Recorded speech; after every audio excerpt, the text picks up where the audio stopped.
Even though our journey has allowed us to discover only a small part of Brazil, it has still given us a very concrete vision of what regional air transportation can provide.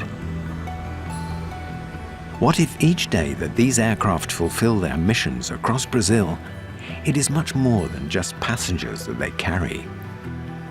A whole cargo of culture, life, and history, built day after day and communicated through these journeys. After all, aren't these aircraft, in their own way, the symbol of Brazil's development?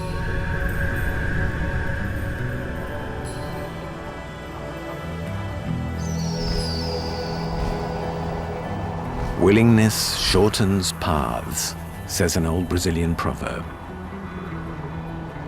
It is in fact thanks to the willingness of men and women of this country, through their choices, their vision, and their politics, that Brazil is experiencing today a new era of growth and modernity. It is thanks to this shared desire that these aircraft can finally fulfill their first vocation: bringing people together.